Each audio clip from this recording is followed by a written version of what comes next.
testigo, ba't di mo tinanong noon pa? Ganon yun.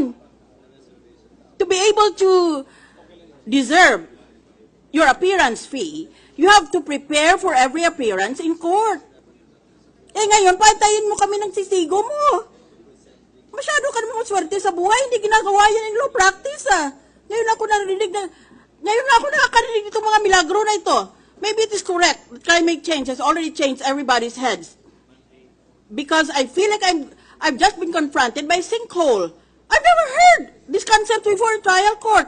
At hanap buhay ko yun, araw-araw yun.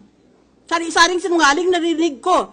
Yun ang hanap buhay ng judge Mupo ka doon alas 8:30 hanggang alas 12:30, makinig ka ng sinungaling na parehong grupo.